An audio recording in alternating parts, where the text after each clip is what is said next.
manifestation de gauche. Les autorités redoutaient des débordements. Le cortège a finalement défilé dans le calme. Paris Sage-Avanchir, Pierre-Henri Olderbaum.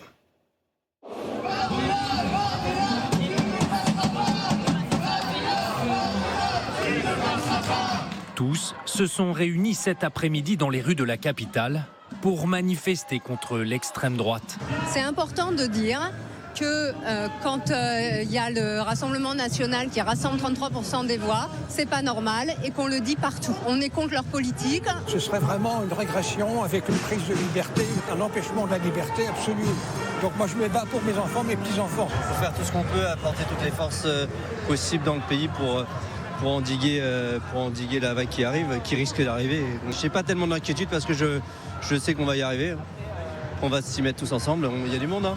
Et du monde, ils étaient 75 000 selon la police et plus de 250 000 à s'être mobilisés selon la CGT qui avait participé à cet appel intersyndical. Cette mobilisation d'aujourd'hui, ça va permettre de montrer à la fois la colère, l'inquiétude et le refus de voir l'extrême droite rentrer à Matignon et surtout l'attente, la mobilisation, la détermination pour gagner d'autres perspectives. Le cortège a quitté en début d'après-midi la place de la République pour prendre direction aux places de la Nation.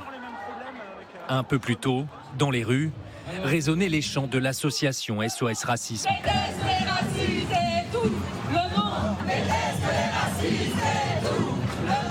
Et ceux des syndicats étudiants qui faisaient référence au chant de 2002.